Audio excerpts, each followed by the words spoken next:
नमस्कार, नवभारत टाइम्स में आपका स्वागत है। आपके साथ मैं हूं विनीत त्रिपाठी। हरियाणा विधानसभा चुनाव की तारीखों के ऐलान के बाद से राजनीतिक सरगर्मियां तेज हो चुकी हैं। बीजेपी कांग्रेस दोनों ने अपने उम्मीदवारों की पहली कैंडिडेट की लिस्ट जारी कर दी है। कांग्रेस ने जुलाना विधानसभा सीट से विश्व प्रसिद्ध रेसलर विनेश फोगाट को टिकट दिया है। फोगाट ने एक दिन पहले ही कांग्रेस का दामन थामा। उनके साथ बजरंग पुनिया ने भी कांग्रेस का दामन थाम लिया है। कांग्रेस की पहली लिस्ट में फिलहाल बजरंग पुनिया का नाम शामिल नहीं है, हालांकि पार्टी ने उनको दूसरी जिम्मेदारी सौंप दी है।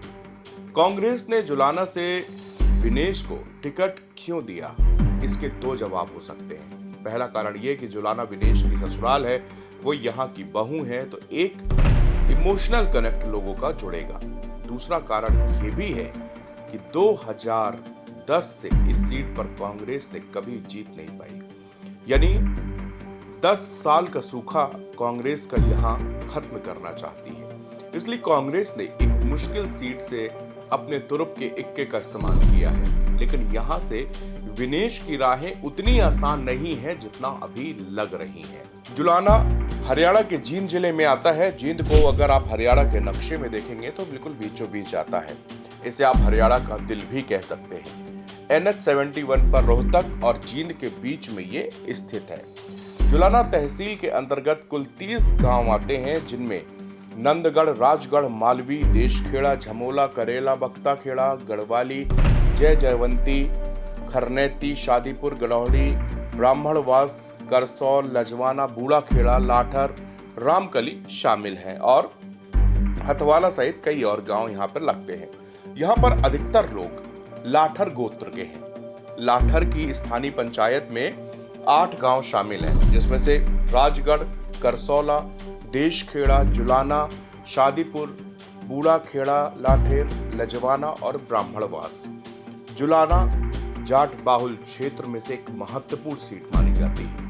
पिछले चुनाव में यहां से जननायक जनता पार्टी यानी कि जेजेपी के अमरजीत डांडा ने जीत हासिल की थी।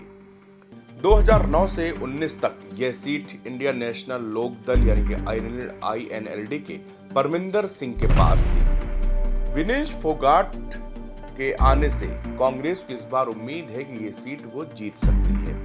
विनेश रविवार से अपना चुनावी कार्यक्रम शुरू कर रही हैं। सबसे पहले वो अपने पति सोमवीर राठी के पैतृक गांव बख्ताखेड़ा में पंचायत को संबोधित करेंगी, यानी कि अपने ससुराल में सबसे पहले वो स्पीच देंगी।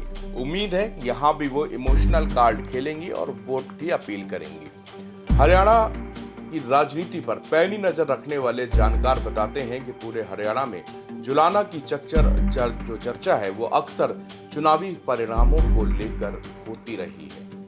कांग्रेस की अगर बात करें तो एक कहावत यहाँ के लिए मशहूर है कि अगर किसी कांग्रेस उम्मीदवार को कहीं से टिकट ना मिले तो वो जाकर पार्टी आलाकमान से कहता है कि भाई हमें तो जुलाना से ही टिकट दे दो। इस बार कांग्रेस की टिकट के लिए यहाँ पर बाढ़ आई हुई थी, मगर विनेश फोगाट के आने से विधानसभा पहुंचने का सपना तमाम कार्यकर्ताओं का टूट गया। 1 नवंबर 1966 को पंजाब जब विभाजन हुआ, उसके बाद हरियाणा एक नया राज्य बनाया गया। 1967 को यहाँ पर पहली बार चुनाव हुआ, तब इस सीट से चौधरी दल सिंह विधायक बने। इन्होंने जींद से अपना एरिया शिफ्ट किया था और जुलाना से चुनाव लड़े थे। इसके बाद हुए चुनाव में दल सिंह हार गए। 1972 में फतेह सिंह कांग्रेस के उम्मीदवार थे। उन्होंने कांग्रेस संगठन के राम सिंह को हराकर चुनाव जीता था। उस वक्त कांग्रेस दो फाड़ हो गई थी। दूसरी कांग्रेस को कांग्रेस संगठन कहा जाता था। 1977 में पूरे देश में जनता पार्टी की लहर थी कि वो वक्त था जब तत्कालीन पीएम इंदिरा गांधी ने देश में आपातकाल घोषित किया था। इसके बाद जेपी आंदोलन हुआ, इंदिरा गांधी की सत्ता चली गई। जनता पार्टी की तरफ से जिले सिंह चुनाव जीत गए। 1982 को यह सीट कुलबीर सिंह के पास गई। वो लोकदल से चुनाव जीते थे। उन्होंने शमशेर सिंह को हराया था, जो कि कांग्रेस के थे। इसके बाद 1987 में कुलबीर सिंह ने फिर ये सीट जीती। 1991 में सूरज भान, जो कि जनता दल के प्रत्याशी थे, उन्होंने कांग्रेस के प्रेम सिंह को फिर से यहां से हरा दिया। 1996 में हरियाणा में चौधरी बंसीलाल की हवा बह रही थी। तब यहां से उनकी पार्टी से सत्यनारायण लाठर चुनाव जीते थे। साल 2000 यहाँ पे कांग्रेस ने नया दिमाग बैठाया। यहाँ से आईजी शेर सिंह को कांग्रेस ने टिकट दिया। वो लगातार 2 बार यहाँ से चुनाव जीते, यानी कि 2000 और 2005 में कांग्रेस यहाँ से चुनाव जीती। 2009 में यहाँ से परमिंदर ढुल इंडियन नेशनल लोकदल के प्रत्याशी ने चुनाव जीता। 2014 का चुनाव परमिंदर ढुल ने फिर से यहाँ से जीता। इसके बाद जेजेपी के अमरजीत ढांडा ने 2019 में यहाँ का चुनाव जीता। तो आप देख सकते हैं पूरा जो इस क्षेत्र का इतिहास है, यहाँ पर बड़ा दिलचस्प इतिहास रहता है और यहाँ पर हमेशा प्रत्याशियों को अंत समय तक नहीं समझ में आता कि दरअसल यहाँ की जनता किसे वोट कास्ट करने जा रही है। अगर आप इस जुलाना की बात करें तो यहाँ पर साक्षरता दर बहुत अच्छी है, मतलब यहाँ के लोग पढ़े लिखे हैं, सोच समझ कर वोट कास्ट करते हैं। लोग जाति धर्म इन सबसे परे हटके भी यहाँ पर वोट कास्ट किया जाता है। विनेश फोगाट के लिए आसान ये नहीं होगा कि वो एक बड़ी रेसलर चेहरा है।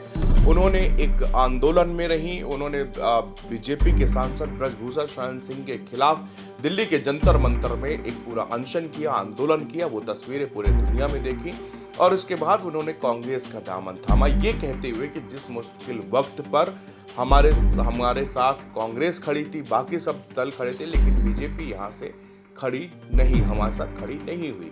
बजरंग पुनिया ने कहा कि बुरे वक्त पर अच्छे व्यक्ति की, अपने साथी की पहचान होती है। हमने कांग्रेस ने हमारा साथ दिया था उस वक्त, इसलिए अब हम कांग्रेस पार्टी ज्वाइन कर रहे हैं। लेकिन विनेश के लिए इसलिए भी आसान नहीं होगा क्योंकि उनको ये सिद्ध करना पड़ेगा कि जुलाना का विकास, जुलाना की जो समस्याएं हैं, जुलाना के लोग हैं, विनेश की ससुराल होने के कारण यहाँ पर उनको एक इमोशनल कनेक्ट जो कि उनका प्लस पॉइंट है, ये यहाँ से मिलता हुआ नजर आ रहा है। लेकिन जेजेपी के कैंडिडेट की भी वहाँ पर मजबूत स्थिति बताई जा रही है। बताया जा रहा ढांडा एक जमीनी स्तर के कार्यकर्ता हैं, वो लोगों से व्यक्तिगत तौर पर मिलते रहते हैं, वहाँ की समस्याओं पर बात करते रहते हैं, आम लोग उनसे मिल सकते हैं। इस तरह उन्होंने भी अपनी उस क्षेत्र में तगड़ी पकड़ बना रखी है। लेकिन अब जबकि बीजेपी इस सीट से किसको उम्मीदवार बनाएगा, ये अभी देखने वाली बात होगी, क्योंकि बीजेपी की जो पहली लिस्ट है वो 67 कैंडिडेट की आ चुकी है, लेकिन उसमें जुलाना का नाम शामिल नहीं है। शायद बीजेपी की जब पहली लिस्ट डिक्लेयर होने वाली होगी उस समय तक ये आभास हो चुका था कि इस सीट से या फिर चरखी दादरी से, जो कि उनका पैतृक गांव है, वहां से वो अपना चुनाव विनेश लड़ सकती हैं कांग्रेस की तरफ से, क्योंकि कांग्रेस के साथ उनके जाने की अटकलें तब बहुत ज्यादा पुख्ता हो गई थी कि जब वो ओलंपिक से वापसी हुई थी उनकी, और फिर दीपेंद्र हुड्डा की गाड़ी में उनका एक लाव लश्कर निकला था, उनके साथ में हजारों लाखों लोग विनेश फोगाट को देखने के लिए एयरपोर्ट उनका स्वागत करने के लिए पहुंचे थे।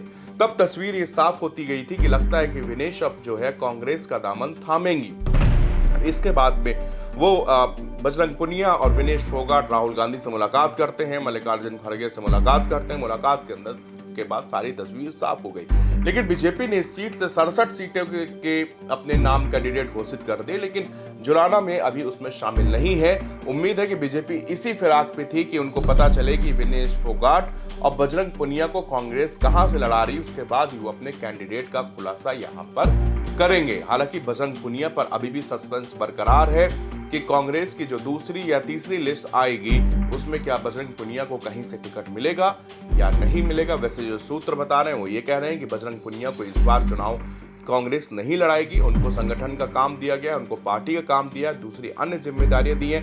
वो स्टार प्रचारक की लिस्ट में शामिल हो सकते हैं। हरियाणा में वो प्रचार करेंगे स्टार प्रचारक, दूसरी सीटों पर जाकर। अगर वो खुद चुनाव लड़ेंगे तो फिर दूसरी सीटों पर जाके प्रचार नहीं कर पाएंगे, उनके पास इतना समय नहीं होगा। तो अब बीजेपी इस सीट में अपना पूरा चक्रव्यूह बनाने में लग चुकी है। आखिरकार कौन ऐसा कैंडिडेट होगा जो विनेश फोगाट को उनके ससुराल में मात दे सकता है, ये देखना बेहद दिलचस्प रहेगा।